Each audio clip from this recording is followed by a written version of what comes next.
আসসালামু আলাইকুম everyone. Cook and recipe চ্যানেলের আরেকটি পর্বে আপনাদেরকে ওয়েলকাম জানাচ্ছি। And tips and tricks by the way.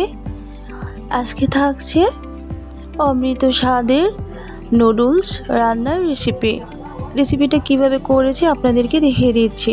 প্রথমে এখানে 1 কেজি পরিমাণ পানি দিয়েছি, তারপরে 3টা নুডলস একে একে ঢেলে দিলাম। নুডলসটা ঢেলে দিয়ে একটু নেড়েচেড়ে দিতে হবে, এতে করে আর গায়ে গায়ে লেগে থাকবে না। হয়ে গেছে, একটি ঝাঁকায় ঢেলে পানি দিয়ে ভালো করে পরিষ্কার করে নিলাম। ঠান্ডা পানিটা অ্যাড করলে নুডলসটা আরও ঝুড়ো ঝুড়ো হয়।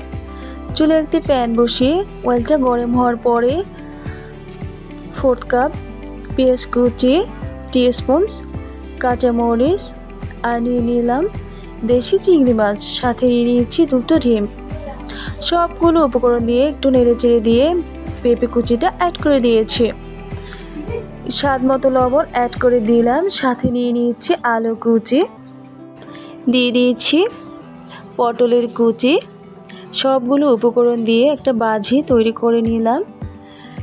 একটু সিদ্ধ হওয়ার পরেই নুডলসগুলো একটু একটু ঝুড়ো ঝুড়ো করে অ্যাড করে দিচ্ছি।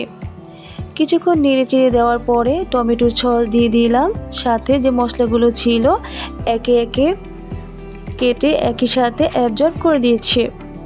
গাজর নিয়ে নিলাম, গাজরের 2 ছাঁচ কেটে দিয়ে একটু ঝুড়ো ঝুড়ো করে নিব। সাথে একটা ডিম ভাজি নিয়েছি।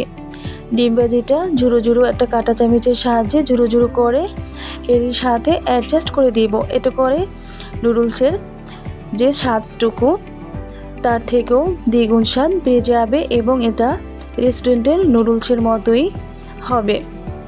আপনারা চাইলে এই নুডলসটা গেস্টরা আসলে কিংবা ঈদ কোরবানিতে তৈরি করে নিতে পারেন।